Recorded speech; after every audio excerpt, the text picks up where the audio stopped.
बच्चों इस समय हमारा जो चैप्टर चल रहा है वो चैप्टर चल रहा है सेंटर ऑफ मास का। और सेंटर ऑफ मास पढ़ाते पढ़ाते अब मैं उसके लगभग एंड पे आ चुका हूं और आज मैं आपको पढ़ाऊंगा कंजर्वेशन ऑफ मोमेंटम। बच्चों मेरे को ये चैनल मेरी बेटी ने बना करके दिया है जिसका नाम उसने रखा हुआ मेरे पिताश्री की पाठशाला।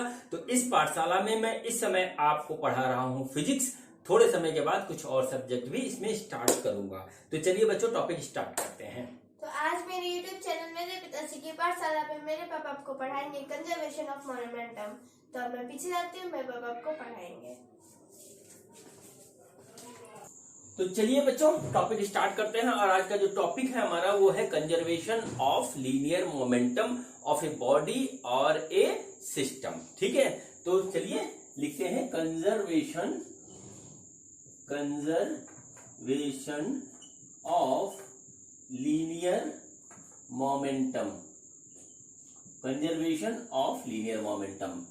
ठीक है बच्चों, लीनियर मोमेंटम मैंने इसलिए लिखा है क्योंकि हमारा एंगुलर मोमेंटम भी होता है। जब मैं रोटेशन पे आऊंगा तब आपसे एंगुलर मोमेंटम की बात करूंगा। ठीक, तो सबसे पहले हम जानते हैं कि मोमेंटम क्या होता है।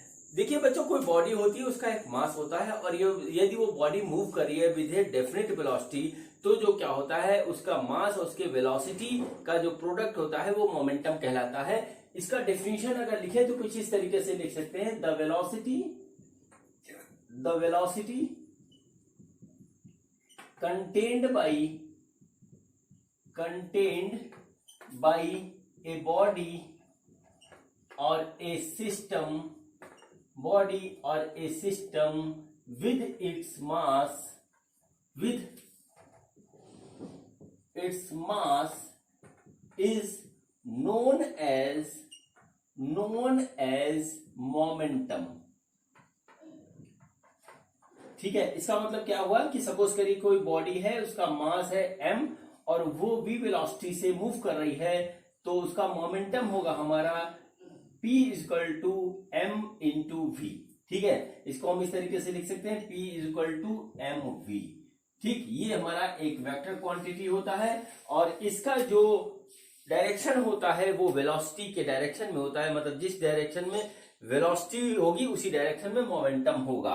ठीक है बच्चों, ये हमारी हुई मोमेंटम की पूरी डिफिनेशन और ये हमारी एक वेक्टर क्वांटिटी होती है। अब बच्चों हमारा टॉपिक जो चल रहा है, हमारा जो चैप्टर चल रहा है वो सेंटर ऑफ मास का चल रहा है। तो मैं आपको सेंटर ऑफ मास के रेफरेंस में बताता हूं कि मोमेंटम हमारा किस तरीके से कंजर्व रहता है और किस तरीके से उसका मोमेंटम कंसीडर किया जाता है। तो सपोज करिए कि एक हमारे पास सिस्टम है जो कि n पार्टिकल से मिलकर बना हुआ है और हर एक पार्टिकल का मास m1, m2, m3, mn है। ठीक है, और पूरी जो सिस्टम का मास है वो हमारा है m। ठीक है, तो क्या हो गया, देखिए m1 plus m2 plus m3 और इस तरीके से पूरे सिस्टम का मास है। सबका हर पार्टिकल का मास का सम जो कि आ रहा है हमारा उसके पूरे सिस्टम के मास के बराबर है। ठीक है, अब बच्चों जब ये सिस्टम है तो इस सिस्टम का हमारा जो है एक सेंटर ऑफ मास भी होगा। ठीक है, एक सेंटर ऑफ मास भी होगा और उस सेंटर ऑफ मास की पोजीशन हम कैसे निकाल सकते हैं, चलिए उसको देखते हैं। सबसे पहले तो एक सिस्टम है, n पार्टिकल से मिलकर बना हुआ है, तो उसका हमारा जो सेंटर ऑफ मास की पोजीशन है वो होगी m1 x1 plus m2 x2 और इस तरीके से mn xn divided by m1 plus m2 plus m3 plus mn। ठीक है, इस तरीके से ये उसकी आ गई पोजीशन। ठीक है बच्चों, अब देखिए सपोज करिए कि पूरा सिस्टम जो है v वेलोसिटी से आगे बढ़ रहा है और जो है vcm उसके सेंटर ऑफ मास का जो है वेलोसिटी है। तो हम इसी फार्मूले से सेंटर ऑफ मास की वेलोसिटी किस तरह निकाल सकते हैं, velocity of centre of mass equal to m1 v1 plus m2 v2 और इस तरीके से mn vn divided by m1 plus m2 और इस तरीके से हो गया ये mn। ये बात मैं आपको पहले भी बता चुका हूं। ठीक है, अब देखिए क्या हुआ कि सिस्टम का मास जो कि नीचे दे रखा हुआ है ये हमारा होगा कांस्टेंट। ठीक है, ये हमारा होगा कांस्टेंट। ऐसा करते हैं कि हम इसको इससे मल्टीप्लाई कर देते हैं तो हमारे पास कुछ इस तरीके की जो है एक्सप्रेशन हमको फाइंड आउट होगी। ये देखिए ये आ गया VCM equal to m1 v1 plus m2 v2 तरीके से mn/vn, ये हमारे पास आ गया। अब देखिए ये मास जो है हमारा, ये पूरे सिस्टम का मास है जो बेबी मैंने यहाँ लिखा था, तो इसको हम इस तरीके से लिख सकते हैं कि mass of the system into velocity of the centre of mass is equal to m1v1 plus m2v2, और इस तरीके से आ जाएगा ये हमारा mn/vn। ठीक है, ये हमारे पास आ गया। अभी मैंने आपको थोड़ी देर पहले बताया है कि हमारा जो होता है momentum p equal to mv होता है, p इक्वल टू mv होता है, ये मैंने अभी आपको बात थोड़ी देर पहले बताई है। अब देखिए बच्चों क्या होता है यहाँ पे, ये हमारा हो गया mv, ये भी mv हो गया, ये भी mv हो गया, ये भी mv हो गया। तो देखिए ये हो गया हमारा मोमेंटम ऑफ सेंटर ऑफ मास। ठीक है, मोमेंटम ऑफ सेंटर ऑफ मास, क्योंकि पूरी बॉडी का weight into velocity of centre of मास है। और ये आ गया हमारा p1 plus p2 plus p3, इस तरीके से आ गया, और इस तरीके से आ गया प्लस pn। ठीक है, ये देखिए ये एक हमको बहुत ही इंपॉर्टेंट रिलेशनशिप फाइंड आउट हुआ। यदि एक सिस्टम हमारा n पार्टिकल से मिलकर के बना हुआ है और उसके हर एक पार्टिकल की वेलोसिटी अलग अलग है, v1 v2 v3 है, तो उनके मोमेंटम भी अलग होगा और उनके हर एक पार्टिकल का मोमेंटम जो है का वेक्टर सम हमें पूरे सिस्टम का मोमेंटम देगा। ठीक है बच्चों, यहाँ पर ये बात हुई। अब देखिए किस तरीके से वेलोसिटी अलग होती है एक सिस्टम के पार्टिकल की, मैं आपको बताता हूँ। सपोज करिए कि हमारे पास ये एक व्हील है जो कि हमारी जो है रोल करते हुए आगे बढ़ रही है, और ये उसके वेलोसिटी ऑफ सेंटर ऑफ मास है, ये इस तरीके से रोल कर रही है। तो बच्चों देखिए इसके सेंटर ऑफ मास की वेलोसिटी तो इस डायरेक्शन में होगी, स्ट्रेट लाइन पे चलेगी, लेकिन ये जितने भी पार्टिकल से मिल करके ये व्हील बना हुआ है उसके हर एक पार्टिकल की वेलोसिटी अलग अलग होगी। ठीक है, किस तरीके से होगी, जो वेलोसिटी यहाँ वाले पार्टिकल की वो इधर होगी, जो इधर होगी वो देखिए उधर हो गई, इस वाले की इधर होगी, इस वाले की इधर होगी, जो पार्टिकल यहाँ होगा उसका कहीं और होगी।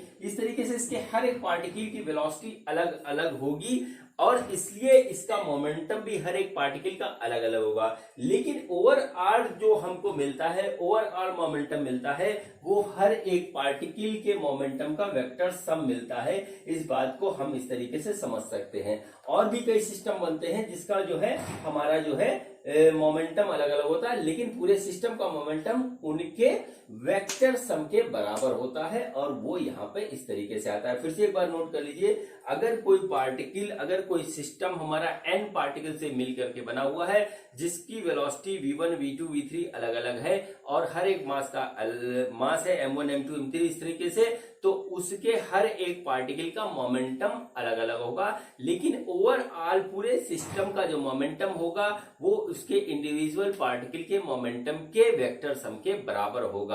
ठीक है, वेक्टर सम के बराबर होगा, इस बात को नोट कर लीजिए। अब बच्चों हमारा टॉपिक है कंजर्वेशन ऑफ लीनियर मोमेंटम। तो मैं अब आपको ये बताता हूं कि जब किसी सिस्टम में जो कि n पार्टिकल से मिलकर के बना हुआ है उसमें मोमेंटम किस कंडीशन में कंजर्व रहता है, तो चलिए आइए उसकी बात अब करते हैं। ठीक है, इसको नोट कर लीजिएगा। इसमें एक कंडीशन है और वो कंडीशन अधिकतर ध्यान से लोगों के उतर जाती है। हर कंडीशन में मोमेंटम कंजर्व नहीं रहता है, सिर्फ एक कंडीशन होती है, और वो कंडीशन होती है जब हमारा F एक्सटर्नल किसी भी सिस्टम पे 0 हो जाता है। F एक्सटर्नल को हम F सेंटर ऑफ मास भी कहते हैं, F नेट भी कहते हैं। तो चलिए आइए इसके बारे में बात करते हैं। सपोज करिए कि हमारे पास एक बॉडी है, इसको हमने कुछ फोर्स दे करके आगे की ओर ऐसे बढ़ा दिया। थोड़ी देर बाद जो है फोर्स हमने जो है हटा लिया, यानी कि फोर्स जो था हमारा वो हो गया 0। उस कंडीशन में क्या होगा कि इसका एक्सेलरेशन 0 हो जाएगा, और ये जिस वेलोसिटी से चल रहा है उसी वेलोसिटी से चलेगा, और वेलोसिटी हो जाएगी हमारी कांस्टेंट। बच्चों यही इंपॉर्टेंट कंडीशन होती है। देखिए अब बात को नोट करिए, जब हमारा किसी भी पार्टिकल के ऊपर जो है एक्सटर्नल फोर्स 0 हो जाता है तो उसका जो एक्सेलरेशन हो जाता है 0। ठीक है, एक्सेलरेशन 0 हो जाता है, इसका मतलब होता है कि वेलोसिटी हमारी कांस्टेंट हो जाती है। ठीक है, अब देखिए होता क्या है, अधिकतर लोग क्या करते हैं, अधिकतर लोग ये कर देते हैं, गलती कर देते हैं कि फोर्स 0 किया तो एक्सेलरेशन 0 होगा, ये बात पता है, वेलोसिटी भी 0 कर देते हैं। नहीं बच्चों, ऐसा नहीं होता है। जब किसी सिस्टम पे फोर्स हमारा 0 होता है तो हमारा एक्सीलरेशन 0 होता है और उसकी वेलोसिटी हो जाती है कांस्टेंट। इस बात को आप नोट कर लीजिए और इसी कंडीशन को हम यहाँ अप्लाई करने जा रहे हैं। बच्चों देखिए हमारा क्या हुआ, हमारा जो है हमारा कुछ इस तरीके की कंडीशन बनी, इसको नोट कर लीजिए कि हमारा एफ एक्सटर्नल हो गया हमारा 0। एफ एक्सटर्नल किसी बॉडी पे 0 हो गया तो उसका जो एक्सेलरेशन भी जो था, एक्सटर्नल एक्सेलरेशन या सेंटर ऑफ मास का एक्सेलरेशन, चाहे जो कुछ भी कह लें इसको, ये 0 हो गया और उस कंडीशन में हो गई वेलोसिटी ऑफ सेंटर ऑफ मास हमारी हो गई कांस्टेंट, वो बदलेगी नहीं, उसी कंडीशन में रहेगी।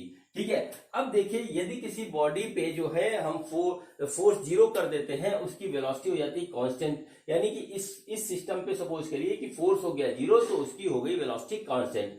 अब देखिए वेलोसिटी कांस्टेंट हो गई तो हम इस एक्सप्रेशन को कुछ इस तरीके से लिख सकते हैं कि m1v1 m2v2 प्लस m3v3, इस तरीके से mnvn divided by m1 plus m2 और इस तरीके से mn, और ये हो गया हमारा कांस्टेंट।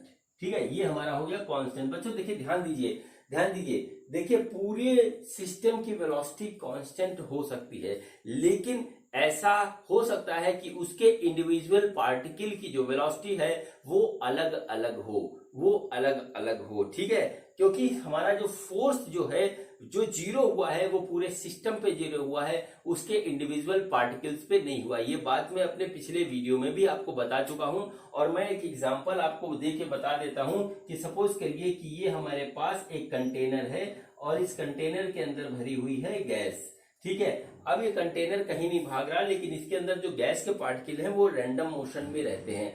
अब देखिए क्या हुआ कि उसके जो गैस पार्टिकल्स हैं उनकी वेलोसिटी है, लेकिन जो है इस पूरे कंटेनर की वेलोसिटी नहीं है। तो इसका मतलब क्या हुआ कि पूरे सिस्टम के ऊपर लगने वाला फोर्स 0 है और लेकिन उसके इंडिविजुअल पार्टिकल के ऊपर फोर्स लग रहा है, वो इधर उधर रैंडम मोशन कर रहे हैं, लेकिन पूरा सिस्टम हमारा रेस्ट पे है, इसलिए इसके वेलोसिटी ऑफ सेंटर ऑफ मास जो है वो हमारा होगा 0। ठीक है, अब देखिए क्या हुआ कि यहां पर देखिए अगर हम इसको सही से करें तो ये हमारा सिस्टम का मास है।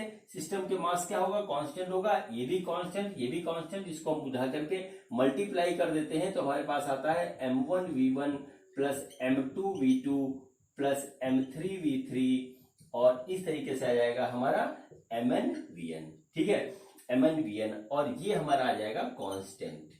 ठीक है, ये हमारा आ जाएगा कांस्टेंट। अब देखिए ये हमारा पहले पार्टिकल का जो हुआ मोमेंटम, ये दूसरे का हुआ, ये तीसरे का हुआ, ये nth का हुआ, तो यानी कि momentum of first particle plus momentum of second particle plus momentum of third particle, इस तरीके से होगा मोमेंटम ऑफ nth पार्टिकल और ये हमारा हो जाएगा कांस्टेंट। ठीक है, ये हमारा हो जाएगा कांस्टेंट और ये हमारे पास आ गया कंजर्वेशन ऑफ मोमेंटम। ठीक है, किस कंडीशन में हमारा मोमेंटम कंजर्व रहता है, जब हमारा पूरे सिस्टम पे लगने वाला फोर्स 0 होता है, उसी कंडीशन में हमारा जो है मोमेंटम कंजर्व रहता है। नोट कर लीजिए, अगर किसी सिस्टम पे लगने वाला नेट फोर्स 0 होता है, अगर किसी सिस्टम पे लगने वाला नेट फोर्स 0 होता है तो उसका जो मोमेंटम होता है वो कांस्टेंट रहता है, टोटल मोमेंटम कांस्टेंट रहता है।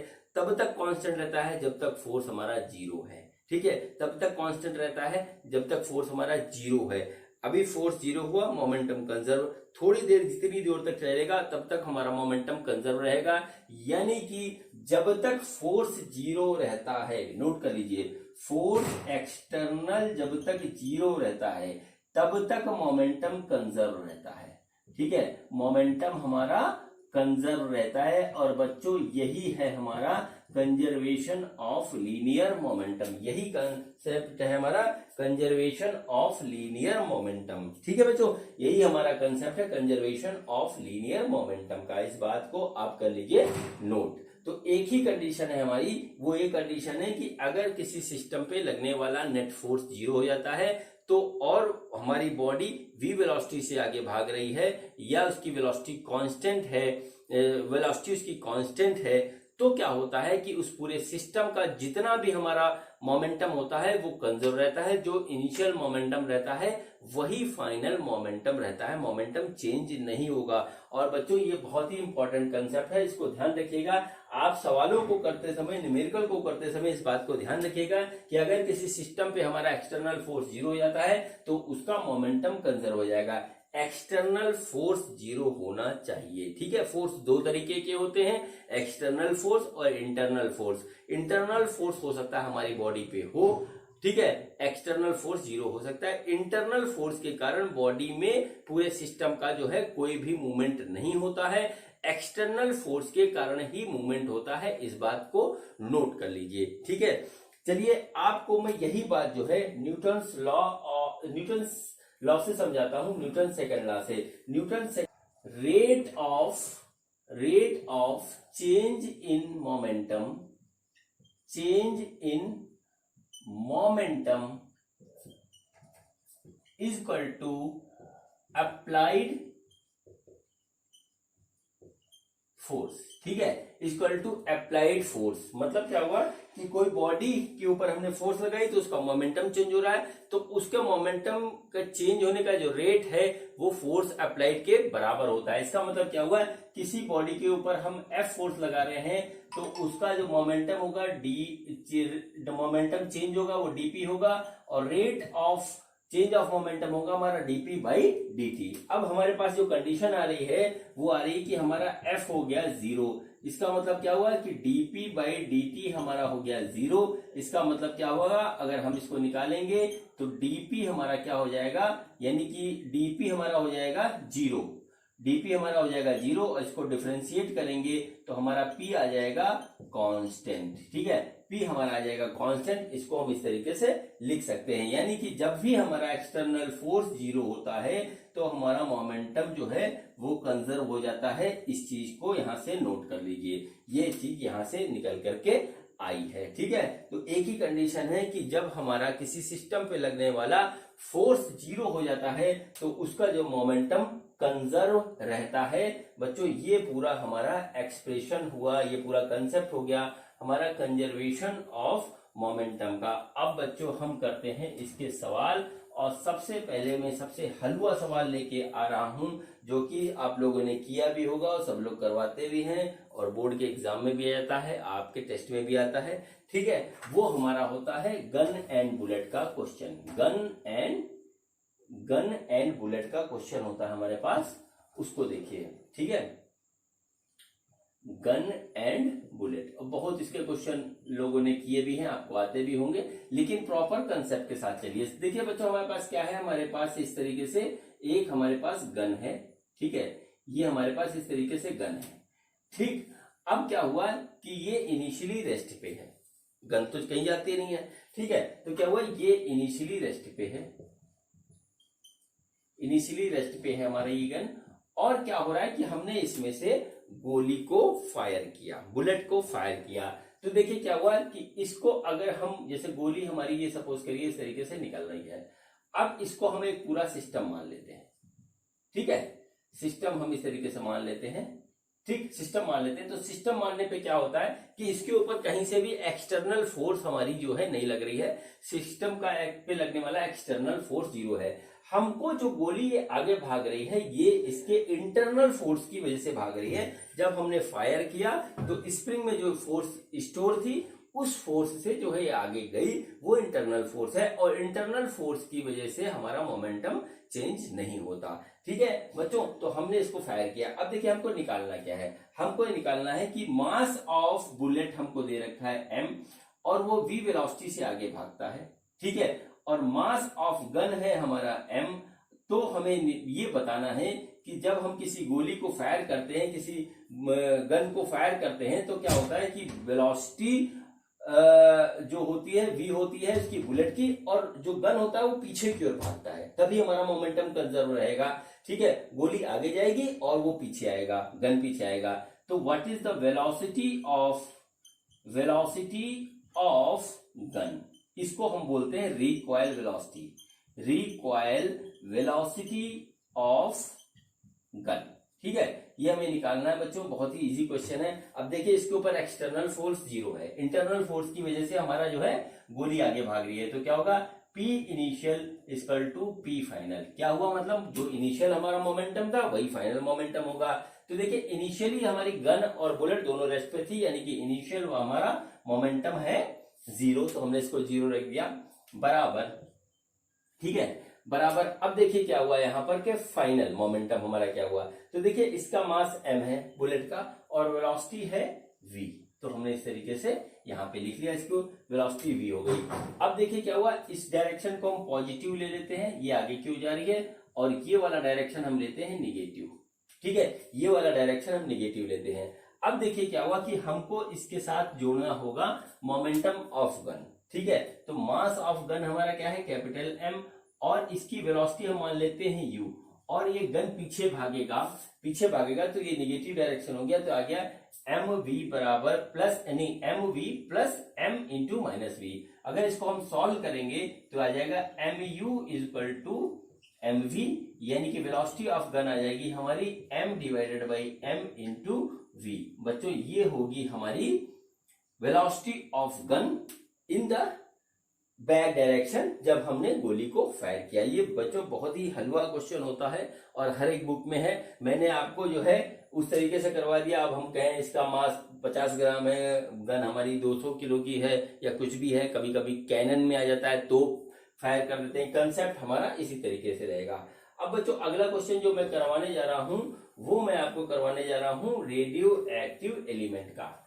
ठीक है, वो मैं आपको करवाने जा रहा हूं रेडियो एक्टिव एलिमेंट का। ठीक है, अभी 12th में हम लोग रेडियो एक्टिविटी का एक हमारे पास चैप्टर है न्यूक्लियाई में, उसमें हमको क्या करना होता है, वेलोसिटी ऑफ अल्फा पार्टिकल निकालनी पड़ती है। जैसे कि हमारे रेडियो एक्टिव एलिमेंट्स में से अल्फा बीटा गामा पार्टिकल्स निकलते रहते हैं, तो हमें क्या क्या करना पड़ता है कि वेलोसिटी ऑफ एक जगह एक्सप्रेशन आता है, और वेलोसिटी ऑफ अल्फा पार्टिकल हमारे पास जो आता है वो मैं आपको डायरेक्टली लिख के बता दे रहा हूं। वो क्या आता है, वो आता है 2a-4 divided by a into Q. ठीक है, जहां पर a हमारा है एटॉमिक नंबर और q है हमारा जो है एनर्जी रिलीज। अभी मैं इसकी बात नहीं कर रहा हूं, ये जब टॉपिक आएगा तब मैं इसकी बात करूंगा। ठीक है, लेकिन इस एक्सप्रेशन को निकालने के लिए हमको जो है कंजर्वेशन ऑफ मोमेंटम का कंसेप्ट अप्लाई करना पड़ता है। तो देखते हैं हमारा क्वेश्चन क्या है, हम क्वेश्चन आपको दिखाते हैं। देखिए ये हमारे पास क्या है, ये एक हमारे पास है रेडियो एक्टिव एलिमेंट। ठीक है, ये हमारे पास एक है रेडियो एक्टिव एलिमेंट, इसका मास है हमारे पास m। ठीक है, अब क्या हुआ कि इसमें से एक अल्फा पार्टिकल हमारा निकल गया, एक अल्फा पार्टिकल हमारे पास निकल गया, और क्या हुआ कि इसका मास है m अल्फा और वेलोसिटी है v अल्फा। ठीक है, अब देखिए ये आगे भागा तो ये पीछे आएगा।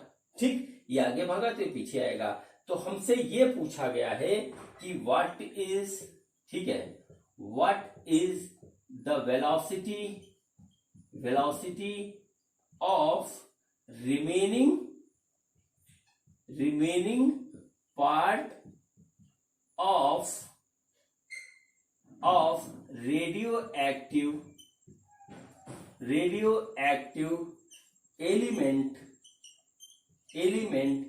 when an alpha particle of mass m alpha leaves with velocity v alpha। ये हमको दे रखा है। ठीक है बच्चों, अब देखिए ये जो एलिमेंट है हमारा रेडियो एक्टिव एलिमेंट, ये इनिशियली रेस्ट पे है, इसके अंदर कोई भी मोमेंट नहीं है। इसका मतलब क्या हुआ कि इसका मोमेंटम इनिशियली 0 है। अब ये निकल रहा है, इंटरनल फोर्स की वजह से में निकल रहा है, तो क्या होगा कि इसका मोमेंटम कंजर्व रहेगा। मोमेंटम कंजर्व रहेगा तो यानी क्या होगा हमारे पास P initial equal to P final. ठीक है, यहां पर हम ये इस तरीके से निकाल रहे हैं। अब देखिए क्या होगा, यहां पर इनिशियली हमारा जो है ये पूरा का पूरा रेस्ट पे है, तो ये हमारा हो जाएगा क्या कहते हैं 0 मोमेंटम इसका। अब फाइनल मोमेंटम हम देखते हैं कि हमारे पास क्या आ रहा है। तो सबसे पहले हम अल्फा पार्टिकल का मोमेंटम देखेंगे। देखिए ये डायरेक्शन हम हमेशा लेंगे पॉजिटिव और ये देंगे हम निगेटिव जब इधर जा रहा है। तो ये हमारा इस तरीके से आगे बढ़ रहा है, ठीक है, ये हमारा आगे बढ़ रहा है और ये जो है इसका मोमेंटम होगा m इंटू वी, तो हमारे पास हो गया m alpha into v alpha plus अब momentum of this radioactive element के रिमेनिंग पोर्शन का हम लेंगे। अब देखिए इसका जो मास था वो था m, अब इसमें से एक अल्फा पार्टिकल निकल गया तो इसका मास हो गया कम, यानी रिमेनिंग पार्ट का जो मास था वो हो गया m माइनस एम अल्फा, ठीक है, मास हमारा ये हो गया। इसकी वेलोसिटी हम मान लेते हैं इस डायरेक्शन में कितनी है, वो है हमारी u, तो ऐसे इस तरीके से ये आ जाएगा। तो हमारा कुल मिलाकर के क्या आ जाएगा, m minus M alpha into minus u, ठीक है, ये हमारा मोमेंटम हो गया remaining portion of radioactive element का। अब हम इसको सॉल्व करेंगे और हमको मिल जाएगा velocity of radioactive element, velocity of radioactive element. तो देखिए हमारे पास क्या आ रहा है, वो ये आ रहा है कि m minus M alpha into u बराबर m alpha into v alpha, यानी कि velocity of radioactive element आ जाएगी हमारी m alpha divided by m minus M alpha, ठीक है, इंटू वी अल्फा।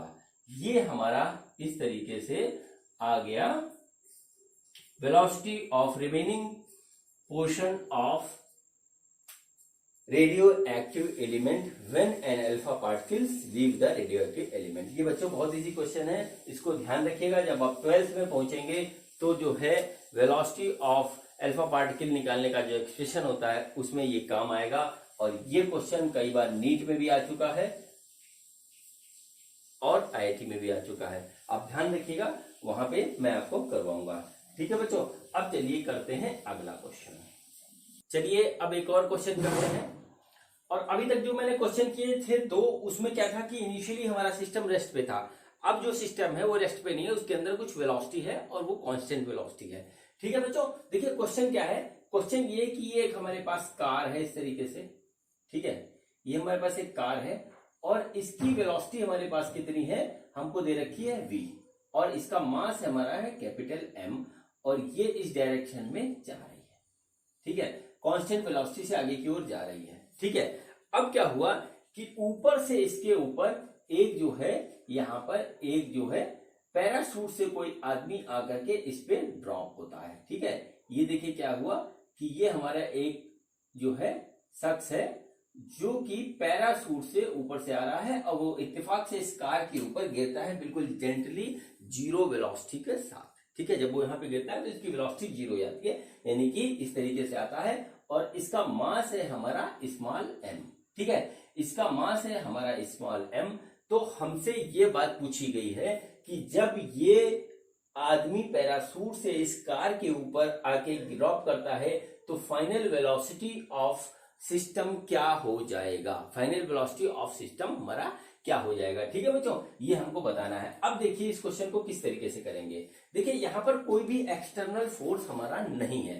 देखिए ये हमारी कार कांस्टेंट वेलोसिटी से आगे की ओर जा रही है, ठीक है, इसके ऊपर एक बंदा आकर के गिरा जो कि वाई डायरेक्शन में गिरता है, कार हमारी एक्स डायरेक्शन में जो है आगे की ओर बढ़ रही है, यानी कि एक्स डायरेक्शन में हमारा कोई भी एक्सटर्नल फोर्स नहीं लगता और हमारा एक्स डायरेक्शन में हमारा जो है मोमेंटम कंजर्व रहता है। तो ठीक है, तो देखिए यहाँ पर हम कंजर्वेशन ऑफ मोमेंटम का कंसेप्ट लगा सकते हैं। तो देखिए किस तरीके से लगाएंगे, P इनिशियल बराबर P फाइनल, ये हमारा हो गया कंजर्वेशन ऑफ मोमेंटम का जो कंसेप्ट। अब देखिए इनिशियली हमारा जो है मोमेंटम कितना है, तो देखिए इनिशियली हम इसका मोमेंटम लेंगे, ठीक है, इनिशियली हम इसका मोमेंटम लेंगे और वो मोमेंटम होगा हमारा m इंटू वी, ये होगा हमारा इसका मोमेंटम। देखिए यहाँ पर अभी जो है हमारी जो इनिशियल वेलोसिटी हमारी कार की है, अभी तक मैंने जो दो क्वेश्चन किए थे उसमें दो गन भी हमारी रेस्ट पे थी और रेडियो एक्टिव एलिमेंट भी हमारा रेस्ट पे था। यहाँ पे क्या है कि कार हमारा रेस्ट पे नहीं है,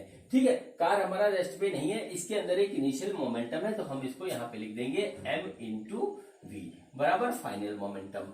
अब फाइनल मोमेंटम में क्या हुआ कि देखिए ये हमारा जो पर्सन है वो इसके ऊपर आकर के लैंड कर जाता है। अब इसका मास बढ़ जाता है, पूरे सिस्टम का मास बढ़ जाता है और वो मास हो जाता है m प्लस m, कार का मास प्लस इस आदमी का मास, वो हो गया m प्लस m।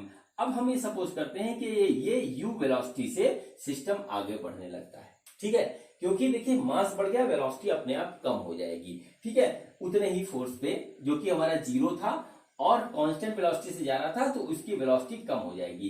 तो अब देखिए क्या हुआ कि ये हमारा इस तरीके से हमने मान लिया है कि जब ये बंदा ऊपर से इस पे गिरता है तो उसकी वेलोसिटी हो जाती है पूरे सिस्टम की u।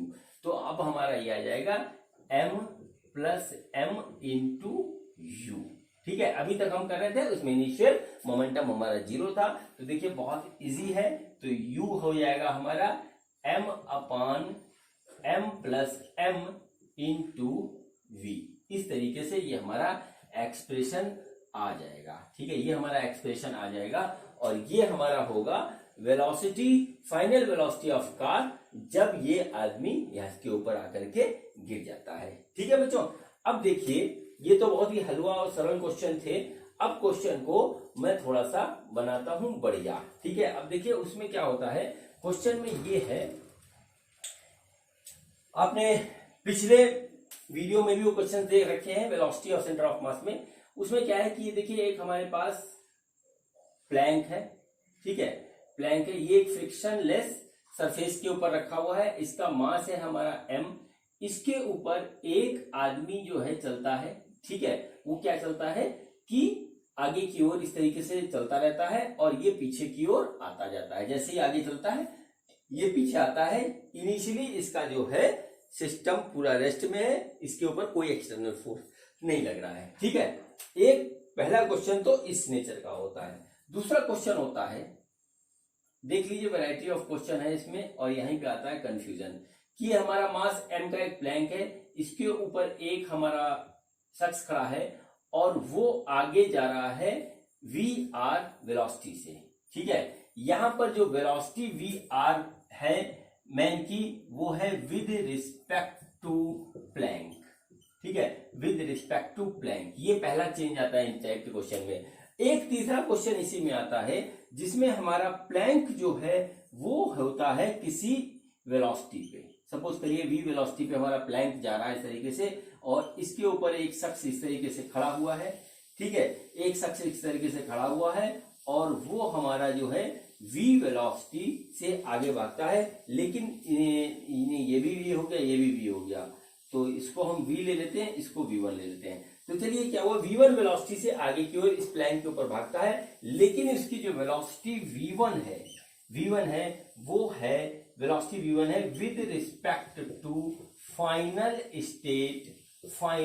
स्टेट ऑफ प्लैंक, ठीक है, फाइनल स्टेट ऑफ प्लैंक, ठीक है। अब इन तीनों में अंतर आ जाता है, ठीक है, अंतर आ जाता है। देखिए ये बात तो आपको समझ में आ रही है। इसमें क्या हो रहा है कि जब हम वेलोसिटी लेते हैं प्लैंक की और मैन की, तो वो वेलोसिटी लेते हैं हम किसी एक फ्रेम ऑफ रेफरेंस में, किसी एक फ्रेम ऑफ रेफरेंस में वो वेलोसिटी लेते हैं। यहां पर जो वेलोसिटी दे रखी है वो हमारी दे रखी है विद रिस्पेक्ट टू प्लैंक, और जो प्लैंक की वेलोसिटी वो विद रिस्पेक्ट टू ग्राउंड है। तो हमको एक रेफरेंस में आना पड़ेगा और हम बेटर ऑप्शन चुनते हैं कि हम ग्राउंड का रेफरेंस लेते हैं, तो ये इसमें चेंज करेंगे। अब इसमें क्या होता है, इस वाले क्वेश्चन में क्या होता है, जहां पर हमको वेलोसिटी ऑफ मैन दे रखी है with respect to final state of plank. Final state of plank का क्या मतलब हुआ, जैसे कि मान लीजिए कि हमारे पास एक वेलोसिटी v से पूरा सिस्टम आगे की ओर भाग रहा था, ठीक है, v वेलोसिटी से पूरा सिस्टम आगे की ओर भाग रहा था। उस कंडीशन में क्या हुआ, जब ये शख्स इसके ऊपर भागने लगा तो क्या हुआ कि इसकी वेलोसिटी चेंज हो जाएगी, अब v नहीं रहेगी, ठीक है, पीछे की ओर इसके ऊपर एक फोर्स लगेगा, ठीक है, उसके कारण इसकी वेलोसिटी v से चेंज हो जाएगी। तो जो चेंज होकर वेलोसिटी आएगी उसके रिस्पेक्ट में इसकी वेलोसिटी v1 है। बस यही इसमें सारी कहानी है। तो चलिए क्वेश्चन स्टार्ट करते हैं और बात को जो है समझते हैं कि किस तरीके से हमारे पास जो है सवाल होंगे, ठीक है। तो चलिए पहला क्वेश्चन देखते हैं, पहला क्वेश्चन हम देखते हैं और फिर उसमें करते हैं आगे की बात। तो देखिए हमारे पास एक इस तरीके से एक प्लैंक है और इसके ऊपर एक आदमी इस तरीके से है, ठीक, वो क्या करता है कि v वेलोसिटी से इसके ऊपर भागने लगता है। इनिशियली सिस्टम रेस्ट पे है, इनिशियली सिस्टम रेस्ट पे है, तो हमसे ये पूछा गया है कि जब ये आगे की ओर भागता है तो ये प्लैंक की वेलोसिटी क्या होगी। ठीक है, प्लैंक की वेलोसिटी क्या होगी। प्लैंक का मास है हमारे पास m और इसका मास है small m, capital M small m। तो देखिए इनिशियली रेस्ट पे है तो हम इस पे लिख सकते हैं P initial equal to P final. हमारा कोई एक्सटर्नल फोर्स नहीं है, इनिशियली हमारे पास ये है 0। तो देखिए अब हमारे पास दो चीज का मोमेंटम आया, एक तो मोमेंटम इस मैन का, देखिए वो क्या होगा हमारा, वो होगा mv plus m into u। इस तरीके से मान लेते हैं, ये पीछे भागेगा तो माइनस u हो जाएगा बच्चों। तो हमारे पास वेलोसिटी ऑफ प्लैंक आ जाएगी, वो आ जाएगी m, इस तरीके से आएगी m upon capital M into v। ये हमारा हो गया क्वेश्चन नंबर फर्स्ट, वो भी हलवा क्वेश्चन, इसमें कुछ नहीं था। ठीक है, अब देखिए हम करते हैं अगला क्वेश्चन। ठीक है, अगला क्वेश्चन करते हैं। उसमें क्या हो रहा है, उसमें हो ये रहा है, ये हमारे पास एक प्लैंक है। ठीक है, एक हमारे पास एक प्लैंक है, इसके ऊपर एक आदमी है। ठीक, एक आदमी है। इस प्लैंक का मास है कैपिटल M, मैन का मास है स्मॉल m, और ये जो है, ये शख्स हमारा जो है वो v वेलोसिटी से भागता है। v जो है वेलोसिटी है वो है विद रिस्पेक्ट टू प्लैंक। ये वेलोसिटी उसकी विद रिस्पेक्ट टू प्लैंक है। तो हमसे पूछा गया है कि ये जो है ये पीछे किस वेलोसिटी से प्लैंक जाएगा। ठीक है, अब देखिए यहां पर लगेगी कहानी। तो देखिए यहां पर भी हमारा जो है होगा, सिस्टम इनिशियली रेस्ट पे है तो हम यहां पर कंसेप्ट लगाएंगे P इनिशियल बराबर P फाइनल। ठीक है, अब देखिए इनिशियली रेस्ट पे है सिस्टम तो इनिशियल मोमेंटम 0 होगा। अब आते हैं फाइनल मोमेंटम पे। ठीक है, फाइनल मोमेंटम पे तो सबसे पहले हम इसका मोमेंटम देखेंगे कि हमारा इस मैन का मोमेंटम क्या है और इस प्लैंक का मोमेंटम क्या बनता है। ठीक है, तो सपोज करिए कि ये वाला प्लैंक हमारा u वेलोसिटी से पीछे भागता है। ठीक है, u वेलोसिटी से ये हमारा पीछे की ओर भाग रहा है। अब देखिए क्या होगा इस कंडीशन में कि जो वेलोसिटी हमको दे रखी है प्लैंक की, u जो हमने मानी है वो हमने मानी है विद रिस्पेक्ट टू ग्राउंड, वो हमने मानी है विद रिस्पेक्ट टू ग्राउंड। और जो वेलोसिटी हमको v दे रखी है वो दे रखी है विद रिस्पेक्ट टू प्लैंक। ठीक है, विद रिस्पेक्ट टू प्लैंक ये हमको दे रखी है, इसको हमको एक रेफरेंस में चेंज करना पड़ेगा। हम चेंज करेंगे ग्राउंड के रेफरेंस में। तो हमारे कंजर्वेशन ऑफ मोमेंटम में क्या होगा, सबसे पहले हम लिखेंगे वेलोसिटी मोमेंटम ऑफ मैन। तो मोमेंटम ऑफ मैन होगा mass of man into velocity of man with respect to ground. Man की velocity with respect to ground plus velocity of plank और प्लैंक की velocity with respect to ground. ठीक है, ground के respect में आ जाएगा, इस तरीके से लिखे velocity of plank with respect to ground. ठीक है, अब देखिए हमारे पास velocity of man with respect to ground नहीं है, माइनस इसलिए लगाया है क्योंकि ये पीछे जा रहा है, ये हमारे पास नहीं है। अब देखिए हम यहाँ पे आ जाएंगे रिलेटिव वेलोसिटी में। तो velocity of man with respect to plank बराबर velocity of man with respect to ground minus velocity of plank with respect to ground. ये हम इस तरीके से यहां पे लगेंगे। तो देखिए velocity of man with respect to plank हमको दे रखा है v बराबर velocity of man with respect to ground हमको निकालना है minus velocity of plank with respect to ground हमने माना है u। देखिए वहां पे रखा है u, हम इसको मान लेते हैं, ये हमारा u है। ठीक है, ये पीछे डायरेक्शन में जा रहा है तो ये हमारा हो जाएगा माइनस u इस तरीके से। ठीक है, ये हमारे पास माइनस u हो जाएगा। अब velocity of man with respect to ground इस तरीके से आ जाएगा v माइनस u। ठीक है, v माइनस u आ जाएगा, इसी को हम यहाँ रख देंगे और हमारा आंसर आ जाएगा। तो देखिए क्या होगा, 0 equal to man, velocity of man with respect to ground हमारा क्या आया, v माइनस u इस तरीके से आ गया, माइनस m u, देखिए इस तरीके से आ गया। अब ये आया हमारा m v, ये हमारा आया 0 equal to M V minus capital M plus small m into U. ये हमारा आ गया। हमको क्या निकालना है, हमको निकालना है u निकालना है। तो हम u यहां पे निकालेंगे तो u m प्लस m बराबर mv, यानी कि हमारे पास जो वेलोसिटी ऑफ प्लैंक आ गया वो आ गया m/m plus m into we. ये होगा बच्चों इसका आंसर। ठीक है, देखिए इस टाइप के क्वेश्चन में जब हम velocity of man, velocity of Planck लेते हैं तो वो हम एक ही रेफरेंस में लेते हैं। प्रेफरेंस कोई भी मान सकते हो, आप बिल्कुल फ्री हो। बेटर होता है कि हम ग्राउंड का रेफरेंस लें। यहाँ पे हमको वेलोसिटी ऑफ मैन जो v दे रखी थी विद रिस्पेक्ट टू प्लैंक दे रखी थी, विद रिस्पेक्ट टू ग्राउंड नहीं दे रखी थी, इसलिए हमने इसको with respect to ground change किया, फिर हमने इसको कंसेप्ट में अप्लाई किया। ये क्वेश्चन ऐसे होंगे, ऐसे कई क्वेश्चन जो है बुक्स में दे रखे हैं, सिवरवा में भी दे रखे हैं और कहीं पे भी दे रखे हैं, और क्वेश्चंस जो बड़े एग्जाम में होता है वो इस तरीके से आते भी हैं। ठीक है बच्चों, तो ये हमारा क्वेश्चन हुआ कंप्लीट। अब इसी के नेचर का एक क्वेश्चन मैं आपको और करवा रहा हूं, और वो थोड़ा सा और टिपिकल है, क्योंकि उसमें जो है हमसे जो कहा गया है वो ये कहा गया है कि इनिशियली हमारा सिस्टम की कुछ वेलोसिटी है और मैन की जो वेलोसिटी आती है वो फाइनल स्टेट ऑफ प्लैंक की आती है। देखिए किस तरीके से, देखिए ये हमारे पास एक है प्लैंक, ठीक है, इसका मास है कैपिटल M, और ये हमारा जो है क्या हो रहा है, आगे चल रहा है मान लीजिए v वेलोसिटी से, v वेलोसिटी v मीटर पर सेकंड की कांस्टेंट वेलोसिटी से ये आगे की ओर चल रहा है। इसके ऊपर एक शख्स हमारा ऐसे खड़ा हुआ है जो कि है u वेलोसिटी से आगे की ओर भागता है। ठीक है, अब u जो वेलोसिटी दे रखी है वो दे रखी है with respect to final state, ये नोट कर लीजिएगा, फाइनल स्टेट ऑफ प्लैंक। अभी मैं बताता हूं कि फाइनल स्टेट ऑफ प्लैंक क्या है। ठीक है, फाइनल स्टेट ऑफ प्लैंक।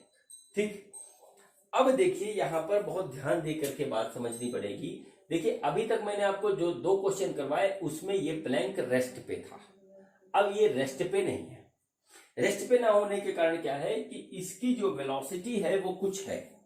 ठीक है, इनिशियली इसकी वेलोसिटी कुछ है। जब एक शख्स इसके ऊपर भागेगा, ठीक है, तो क्या होगा उस कंडीशन में, इसकी ये पीछे की ओर जाने की कोशिश करेगा। अब पहले से इसकी इनिशियल वेलोसिटी है तो क्या होगी कि ये वेलोसिटी चेंज हो जाएगी, और ये जो वेलोसिटी चेंज होगी यही वेलोसिटी होगी हमारी फाइनल स्टेट ऑफ प्लैंक। ठीक है, यही वेलोसिटी होगी हमारी फाइनल स्टेट ऑफ प्लैंक, और यही हमको निकालना है। तो फाइंड आउट क्वेश्चन क्या है, find out final velocity of Planck when a man of mass m, ठीक है, walked on plank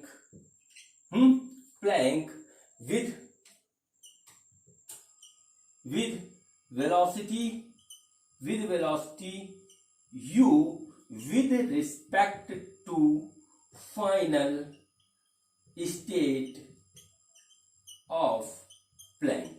बच्चों यही इसमें जो है इंपॉर्टेंट बात है। ठीक है, अब देखिए इसके ऊपर एक शख्स भाग रहा है और इसकी इनिशियल वेलोसिटी है v। ठीक है, इनिशियल वेलोसिटी है v।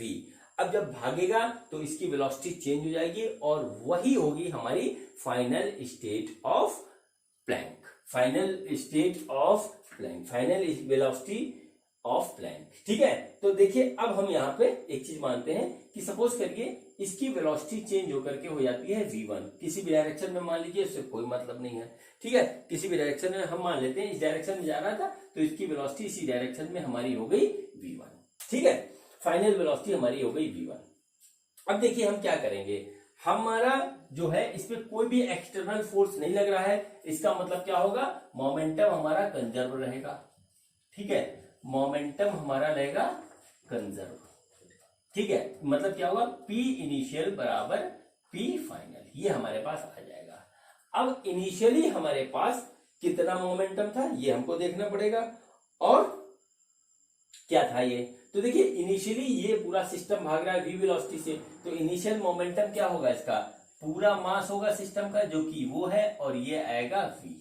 देखिए जब ये v वेलोसिटी से भाग रहा है तो ये भी v वेलोसिटी से भागेगा, मैन भी c के ऊपर ही है, ठीक है। तो ये आ गया हमारा। अब आते हैं फाइनल मोमेंटम। फाइनल मोमेंटम में हम क्या लिखेंगे? फाइनल मोमेंटम में हमारा आएगा मोमेंटम ऑफ मैन, ठीक है। तो m हो गया उसका mass, velocity of man with respect to ground plus mass of plank and velocity of plank with respect to ground. यही चीज हमको निकालनी है और यही इसमें रखनी है, उसी से हमारा सारा आंसर आ जाएगा, ठीक है। अब देखिए क्या हो रहा है यहाँ पे, ठीक, यहाँ पर क्या हो रहा है उस चीज को हम देखते हैं और करते हैं सवाल, ठीक। तो देखिए हमारे जो फाइनल वेलोसिटी ऑफ प्लैंक हुई, फाइनल वेलोसिटी ऑफ प्लैंक, ठीक है, वो हमने मानी है v1 और ये हमारा है विद रिस्पेक्ट टू ग्राउंड, ठीक है। और डायरेक्शन भी हमने माना है, तो इसका मतलब का velocity of plank with respect to ground हो गया हमारा v1। ये हमारी एक बात हो गई। अब जो है आते हैं निकालते हैं velocity of man with respect to ground. तो देखिए क्या हुआ, velocity of man with respect to plank बराबर velocity of man with respect to ground minus velocity of plank with respect to ground. यही कंसेप्ट होता है रिलेटिव वेलोसिटी का, ठीक है। अब देखिए क्या हुआ, velocity of man with respect to plank किस के रिस्पेक्ट में देखिए, प्लैंक के रिस्पेक्ट में देखिए, वो भी फाइनल स्टेट ऑफ प्लैंक, ठीक है। वो हमको यहां पे दे रखी है और वो हो गया हमारा u, ठीक है। Velocity of man with respect to ground हमें निकालना है minus velocity of plank with respect to ground हमारा हो रहा है v1, ठीक है, v1 हो रहा है क्योंकि फाइनल स्टेट वाली वेलोसिटी हमारी v1 है, उसी के रिस्पेक्ट में भाग रहा है, इसलिए यहाँ पे यही वेलोसिटी रखेंगे और यहीं पे बच्चों इसका पूरे क्वेश्चन का पॉइंट है। इससे पहले जो क्वेश्चन किया था उसमें था velocity of man with respect to plank और प्लैंक भी हमारा रेस्ट में था, तो ये हो गया हमारा। अब यहां से हम निकालेंगे velocity of man with respect to ground equal to u plus v, ये हमारा आ जाएगा। इसको हम वहां रखेंगे, हमारा आंसर हमारे हाथ में आ जाएगा। तो देखिए क्या हुआ, m plus m into v बराबर m, velocity of man with respect to ground हमारा ये निकल के आया है u प्लस v1 और प्लस m इंटू v1, ये हमारा आ गया। देखिए फाइनल वेलोसिटी जो प्लैंक की है वो v1 है और जो velocity of man with respect to ground हमारा निकल के आई है ये आई है। अब हम इसको सॉल्व कर लेंगे, तो हमें निकालना है v1, वो हमारा निकल जाएगा। तो देखिए यहाँ पे क्या आ रहा है, m plus m into v बराबर mu प्लस, ठीक है, ये स्मॉल m है,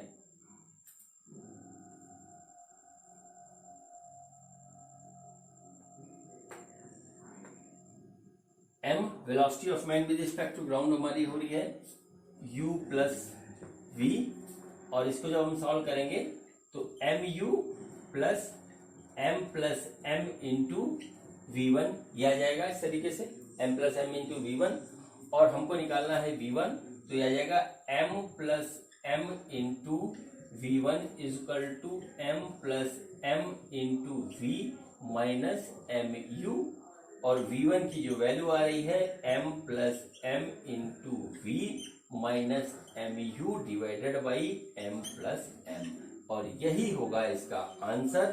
देखिए क्वेश्चन क्या था, क्वेश्चन ये था कि इनिशियली हमारे जो है एक प्लैंक जा रहा है v मीटर पर सेकंड की वेलोसिटी से, ठीक है, उसके ऊपर एक शख्स भागना शुरू कर देता है, किस स्पीड से भागना शुरू कर देता है, u स्पीड से, जो स्पीड होती है with respect to final state of plank के, ठीक है। तो जो हमारा फाइनल वेलोसिटी ऑफ प्लैंक होगा वो क्या होगा, ये हमें निकालना था। तो इसमें हमने क्या किया कि फाइनल वेलोसिटी ऑफ प्लैंक मान लिया v1 with respect to ground, ठीक है, और जो उसके रेस्पेक्ट में हमने मैन की वेलोसिटी निकाली विद रिस्पेक्ट टू ग्राउंड, उस पे हमने कंजर्वेशन ऑफ मोमेंटम का कंसेप्ट लगाया और हमारा आंसर आ गया। ठीक है बच्चों, ये थोड़ा सा क्वेश्चन टिपिकल है, थोड़ा सा अलग हटके है, इसको कई बार आप देखिएगा, समझ लीजिएगा। बहुत इजी है और ऐसे ही क्वेश्चन बड़े एग्जामों में आते हैं। तो चलिए अब करते हैं अगला क्वेश्चन, और वो आज के वीडियो का आखिरी क्वेश्चन होगा।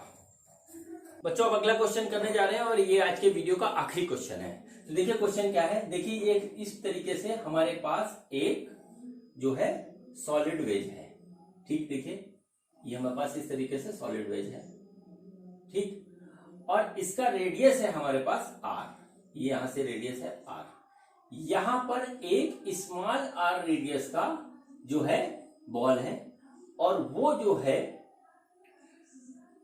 यहां से रिलीज किया जाता है। इनिशियली पूरा सिस्टम जो है रेस्ट पे है, इनिशियली पूरा सिस्टम रेस्ट पे है और स्मूथ और फ्रिक्शन लेस सरफेस के ऊपर रखा हुआ है। Smooth and friction less surface के ऊपर रखा हुआ है। फिर क्या होता है, ये ग्रेविटेशन के कारण नीचे आता है और यहां पर के आ करके इसकी इस डायरेक्शन में कुछ वेलोसिटी हो जाती है। सपोज कर लेते हैं इसको v1। ठीक है, तो क्या होता है कि कंजर्वेशन ऑफ मोमेंटम से ये जो हमारा प्लैंक है ये पीछे की ओर v2 वेलोसिटी से भागेगा। ठीक, ये हमसे बताया गया है। तो हमसे ये पूछा गया है इस क्वेश्चन में what is the value of v1 and v2। ठीक है, v1 एंड v2 हमारे पास कौन सी वैल्यू होगी। ठीक है, अब देखिए यहां पर थोड़ी सी कहानी है अलग। यहां पर हमारा जो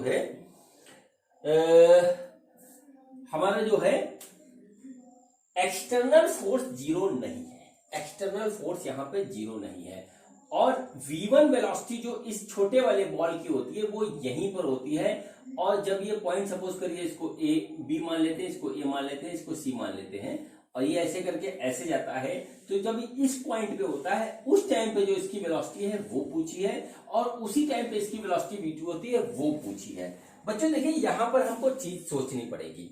ठीक है, सोचनी क्या पड़ेगी, देखिए इसके ऊपर नीचे की ओर लगेगा ग्रेविटेशनल फोर्स G, जिसके कारण ये नीचे आएगा। अब G हो गया हमारा एक्सटर्नल फोर्स, और एक्सटर्नल फोर्स होता है वहां पे हमारा मोमेंटम कंजर्व नहीं रहता है। ये मैंने आपको बताई है, क्योंकि एक्सटर्नल फोर्स जीरो होगा तभी हमारा मोमेंटम कंजर्व होगा। अब यहां पर हमारा एक्सटर्नल फोर्स G है जो कि नीचे की ओर लग रहा है। एक और फोर्स है वो है नॉर्मल रिएक्शन फोर्स। तो ये बॉल इसके ऊपर लगा रहा है, ये इसके ऊपर लगा रहा है, तो वो कैंसिल हो जाता है। वो इंटरनल फोर्स का काम करता है, उसके कारण कोई मूवमेंट नहीं होता। लेकिन यहाँ जो ग्रेविटेशनल फोर्स है उसके कारण मूवमेंट हो रहा है, उसी से ये नीचे आ रहा है। ठीक, बात को एक नोट करिए। ठीक है, अब जब ये बॉल यहां पर आ जाता है तो इसकी वेलोसिटी हो जाती है v1, और ये हमारा v2 वेलोसिटी से भागता है। अब बच्चों यहाँ पे सवाल ये पैदा होता है कि हम यहाँ पे कंजर्वेशन ऑफ मोमेंटम का कंसेप्ट कैसे लगाएं, जबकि हमारे पास एक्सटर्नल फोर्स G एक काम कर रहा है। तो बच्चों देखिए बात को नोट करिए। जो हमारा ग्रेविटेशन का फोर्स काम कर रहा है, ग्रेविटेशन का फोर्स जो हमारा काम कर रहा है वो काम कर रहा है वर्टिकल डायरेक्शन में, और वेलोसिटी जो है वो हमारी जो है हॉरिजॉन्टल यानी कि x डायरेक्शन में है हमारा, और ये हमारा y डायरेक्शन में है। ठीक है, तो यहां पर क्या होगा इस बात को नोट करिए। यहां पर y डायरेक्शन में ठीक है मोमेंटम कंजर्व नहीं होगा। ठीक है, मोमेंटम कंजर्व नहीं होगा, नोट कर लीजिए। ठीक, नहीं होगा। मोमेंटम हमारा x डायरेक्शन में कंजर्व होगा। x डायरेक्शन में मोमेंटम कंजर्व होगा। ठीक है, x डायरेक्शन में मोमेंटम कंजर्व होगा क्योंकि हमारा x डायरेक्शन में कोई भी फोर्स नहीं लग रहा। यहाँ पे ये चीज ध्यान रखने वाली है। ठीक है, तो चलिए अब हम करते हैं क्वेश्चन। ठीक है, अब हम करते हैं क्वेश्चन। तो हम लगाते हैं कंजर्वेशन ऑफ मोमेंटम का कंसेप्ट एट पॉइंट बी। ठीक है, conservation of momentum at point B. ठीक है, बी पे हमारा लगेगा कंजर्वेशन ऑफ मोमेंटम, वो होगा हमारा P इनिशियल बराबर P फाइनल। ये हमारा हो गया। इनिशियली सिस्टम हमारा रेस्ट में था तो जीरो हो गया। अब देखिए क्या हो, फाइनल निकालेंगे तो इसका मास हमको है कैपिटल एम, और जो है इसका जो मास है वो है हमारा स्मॉल एम। बॉल का मास स्मॉल एम और वेज का मास है हमारा कैपिटल एम। तो देखिए हमारा क्या हो जाएगा, m into V1 plus m into minus V2। देख लीजिए ये इधर जा रहा है, इस डायरेक्शन को हम पॉजिटिव लेते हैं तो m इंटू V1 हो गया, और ये पीछे जा रहा है तो हो गया m इंटू V2 हमने लिख दिया। चूंकि ये पीछे जा रहा है इसकी डायरेक्शन माइनस हो गया, तो हमारे पास जो फाइनली आया वो आया m V1 बराबर m V2। इसको नोट कर लीजिए। अब बच्चों ये वेलोसिटी आई कहां से, ठीक है। अब ये वेलोसिटी आई कहां से, देखिए ये हुआ, ये ऊपर से नीचे की ओर आ रहा है, ठीक है, ये ऊपर से नीचे की ओर आ रहा है, तो इसका जो है क्या हुआ, ग्रेविटेशनल पोटेंशियल एनर्जी थी वो हमको इसको जो है काइनेटिक एनर्जी में चेंज हो जाएगी, और उससे ही इसके अंदर वेलोसिटी आएगी। तो हम यहाँ पर अब कंसेप्ट लगाएंगे कंजर्वेशन ऑफ एनर्जी का, ठीक है बच्चों, कंजर्वेशन ऑफ एनर्जी का कंसेप्ट लगाएंगे। और ये चीज हम यहाँ पे नोट कर लेते हैं, mv1 बराबर कैपिटल mv2, ये हमने यहाँ पे नोट कर ली, यहां से आई। अब हम लगाएंगे कंजर्वेशन ऑफ मैकेनिकल एनर्जी का कंसेप्ट, ठीक है। देखिए इसी से हमारा आंसर निकल के आएगा, कंजर्वेशन ऑफ मैकेनिकल एनर्जी, ठीक है, ये हमारा हो गया। अब देखिए यहां पे हम क्या करेंगे, कंजर्वेशन ऑफ मैकेनिकल एनर्जी हमारा क्या होगा, के आई प्लस यू आई बराबर के एफ प्लस यू एफ, ये हमारा इस तरीके से हो गया। अब देखिए इनिशियली चीज रेस्ट पे थी तो हमारा के आई 0 है, प्लस यू आई, यू हमारा कितना है, वो हमारा जो है पोटेंशियल एनर्जी जो है वो हमारी है इसकी यहां से यहां तक, इसको यहां से इस तरीके से ले लेते हैं, तो ये हमारा हाइट एच पे है, तो एम जी कैपिटल आर, ये देखिए एम जी कैपिटल आर हो जाएगा हमारा, ये यहाँ पे इसकी जो है पोटेंशियल एनर्जी हमने रेफरेंस पॉइंट यहाँ पे लिया है, बराबर, ठीक है, बराबर, ठीक है। के फाइनल हमारा क्या है, देखिए ये इसकी वेलोसिटी हो गई हमारी v1, तो ये हो जाएगा हमारा mv1 square plus 1/2 mv2 square.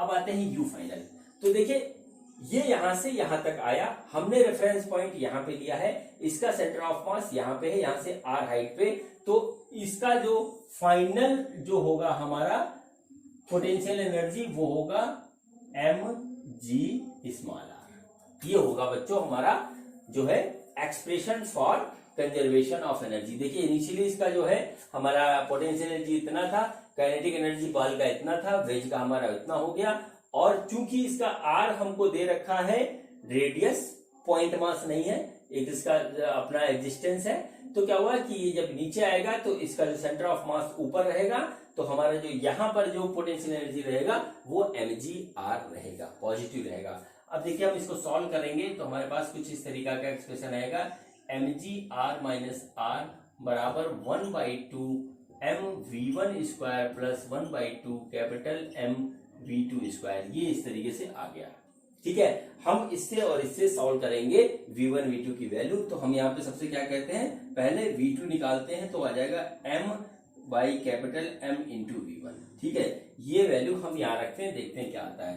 तो देखिए mg r माइनस r बराबर 1/2 mv1 square plus 1/2 capital m into m square बटे m square into v1 square. देखिए इस चीज को v2 की वैल्यू हमने वहां पे रख दी। अब हम इसको करते हैं सॉल्व, तो देखिए ये हमारा जाएगा कट, 2 से इधर मल्टीप्लाई कर देंगे तो आ जाएगा हमारा 2mgr माइनस r बराबर mv1 स्क्वायर, ठीक है, plus m square upon m into v1 square.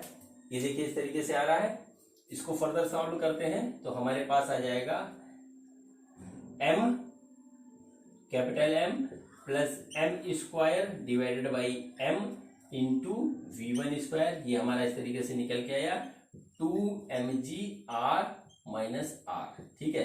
देखिए ये m इसका स्क्वायर और ये m हमारा कट जाएगा, तो हमारे पास जो फाइनल इक्वेशन आ रही है वो आ रही है m प्लस m, ठीक है, इंटू v1 स्क्वायर बराबर 2mgr आर माइनस आर, ये आया है।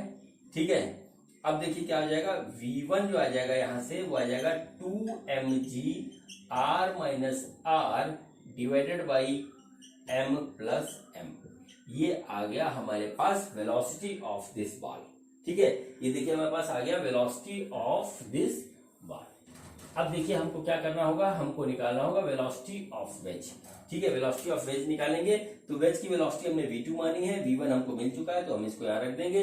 तो हमारे पास v2 का जो एक्सप्रेशन है वो है m upon m into v1। ठीक है, ये हमारे पास है m अपॉन इंटू v1, तो हमारे पास आ जाएगा m अपॉन कैपिटल M और v1 की वैल्यू ये आई है तो आ जाएगा 2mg r minus R divided by m plus m, और ये आ जाएगा अंडर रूट, ये आ गया वेलोसिटी ऑफ वेज। ठीक है, तो देखिए हमको क्या निकालना था, value of v1 and v2 निकालना था, तो v1 की वैल्यू ये आई और v2 की वैल्यू बच्चों हमारे पास दूसरी वाली इस तरीके से आ गई।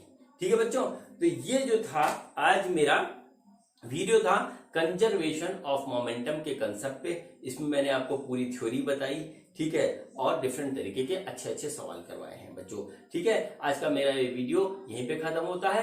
अगले वीडियो में मैं आपको बताऊंगा बम एक्सप्लोजन के केसेस में हम किस तरीके से कंजर्वेशन ऑफ मोमेंटम का कंसेप्ट यूज करते हैं। तो बच्चों अगला वीडियो भी आप जरूर देखिएगा। Thank you.